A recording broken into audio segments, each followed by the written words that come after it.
بسم اللہ والصلاة والسلام علی رسول اللہ۔ محترم ناظرین، عشرہ ذوالحجہ کا مہینہ شروع ہو چکا ہے۔ بہتر سمجھا کہ آپ کے سامنے کچھ ذوالحجہ کے متعلق کچھ گزارشات عرض کر دی جائیں، کیونکہ یہ مہینہ پہلی تاریخ سے ذوالحجہ کا مہینہ شروع ہوتا ہے اور عشرہ 10 دن میں اس کی تکمیل ہوتی ہے۔ اللہ رب العزت نے بھی قرآن کریم کے اندر اس کی قسم کھائی۔ سورہ پارہ کے اندر سورہ فجر میں فرمایا والفجر ولیال عشر۔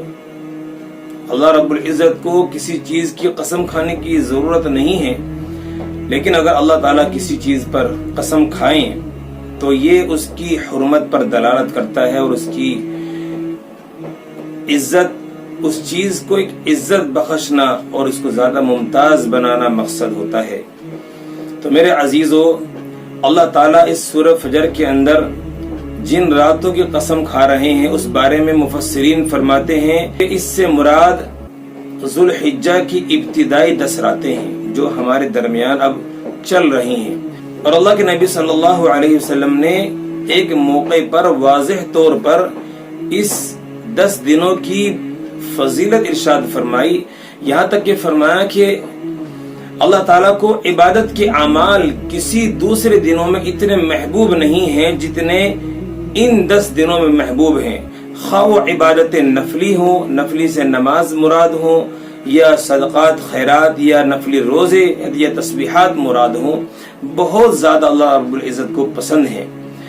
ایک اور حدیث میں یہ فرمایا گیا کہ اگر کوئی شخص ان ایام میں ایک دن کا روزہ رکھے تو ایک روزے کا ثواب 1 سال کے روزے کے برابر اس کو ملے گا، یعنی ایک روزہ کا ثواب بڑھا کر 1 سال کے روزوں کے برابر کر دیا گیا۔ اتنا بڑا اجر اللہ رب العزت اس مہینے میں آپ کو فرما رہے ہیں۔ اور 10 راتوں میں ایک رات ایسی ہے جو لیلۃ القدر کی عبادت کے برابر ثواب رکھتی ہے، یعنی اگر اس رات میں کسی کو بھی اس رات میں عبادت کی توفیق ہو جائے تو وہ سمجھ لے کہ اس کو لیلۃ القدر میں عبادت کی توفیق ہو گئی۔ اس عشرہ ذوالحجہ کو اللہ تبارک و تعالی نے اتنا بڑا درجہ عطا فرمایا ہے۔ عزیزو، ان ایام میں کچھ عبادتیں مخصوص رکھی گئی ہیں اور بڑی ہی فضیلت کی وہ عبادتیں ہیں۔ 2 عبادتیں ہیں جیسے کہ سال بھر میں وہ ایک ہی مرتبہ آتی ہیں، ایک حج ہے اور دوسرا قربانی۔ قربانی بھی اللہ کا حکم ہے اور حج بھی اللہ کا حکم ہے، کہ وہ کسی عبادت کے اندر کچھ نہیں رکھا، اصل اللہ کے حکم میں رکھا ہوا ہے جو بھی کچھ رکھا ہے۔ اللہ رب العزت نے حج کے ایام کے بارے میں فرما دیا کہ بھائی یہ حج کے دن شروع ہو گئے ہیں تو میرے گھر کی طرف کھینچ کر آؤ، تو لوگ اس طرف جوق در جوق جانے لگے۔ اور خانہ کعبہ کو اس وقت اگر دیکھیں، ہم انٹرنیٹ پہ ہم دیکھتے ہیں تو گھچا گھچ بھرا ہوا ہے، ایسا لگتا ہے سارا عالم وہیں کھینچا چلا جا رہا ہے۔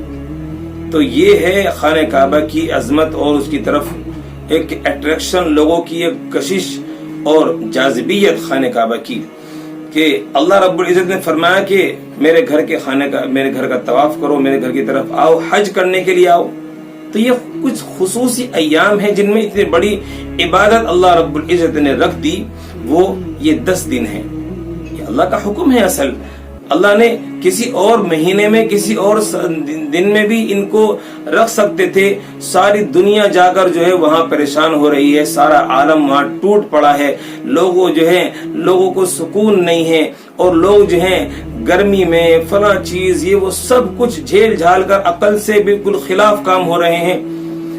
کنکریاں مارو، دوڑو، چکر لگاؤ، عرفات کے میدان میں ٹھہرو، تو یہ سب کیا ہے؟ یہ میرے عزیزو، اللہ رب العزت ان سارے اعمال کو کروانے کے بعد یہ بتانا مقصود ہے اللہ تعالیٰ کا کہ میرے بندو، کسی حکم میں کچھ نہیں، کسی چیز میں کچھ بھی نہیں رکھا۔ اصل جو مزہ ہے، جو عبادت ہے، جو چیز رکھی گئی ہے وہ ہمارے حکم میں ہے، کہ ہم نے حکم دیا نماز پڑھو تو نماز پڑھنی ہے. ہم نے حکم دیا رمضان میں روزے رکھو تو روزے رکھنے ہیں. ہم نے حکم دے دیا سال میں ایک بار زکات تو زکات دینی ہے. ہم نے حکم دیا کہ ذوالحجہ کا مہینہ شروع ہو گیا, حج کا مہینہ شروع ہو گیا, حج کیجئے. قربانی کے ایام آئے ہیں 3 دن, اسی میں قربانی کرنی, اس کے علاوہ قربانی تمہاری معتبر ہوگی ہی نہیں. سبحان اللہ. تو یہ اللہ کا حکم ہے.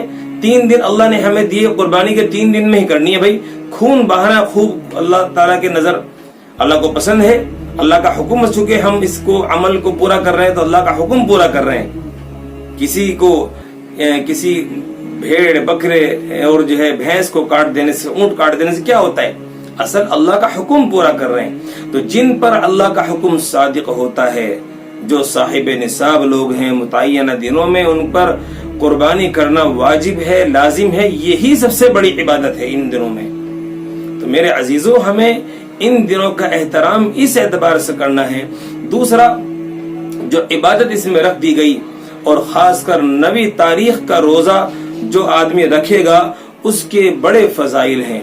اس نے یعنی اگر 9 ذی الحجہ کا روزہ جس نے رکھا عرفہ کے دن کا, تو گویا اس نے 1 سال کے اس کے اگلے اور 1 سال کے پچھلے تمام گناہوں کو اللہ تعالیٰ صغیرہ گناہوں کو معاف فرما دیتے ہیں.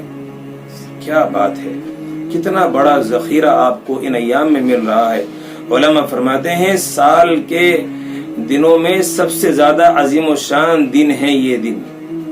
اور احادیث کی روشنی میں علماء نے فرمایا رمضان المبارک کے بعد سب سے زیادہ محترم شان جو دن ہیں وہ ذوالحجہ کے 10 دن ہیں.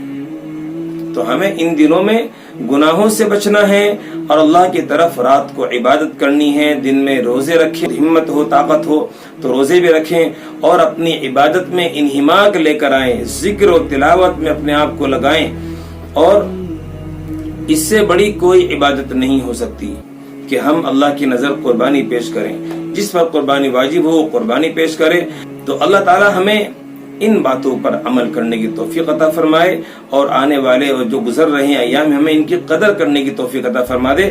ہمارے گناہوں کو اللہ تعالیٰ معاف فرما دے. سب سے بہترین دن تو اللہ تعالیٰ کو وہ ہے جو بندہ اللہ کے سامنے توبہ کر لے, اللہ کے سامنے گڑ گڑائے, روئے, اور اپنی ناک خاک آلود کر دے اور کہہ دے یا اللہ میری توبہ. تو سب سے بڑا عظیم و شان دن تو وہ ہوتا ہے اللہ کے یہاں پر. تو یہ دن چل رہے ہیں اللہ کو راضی کرنے کے.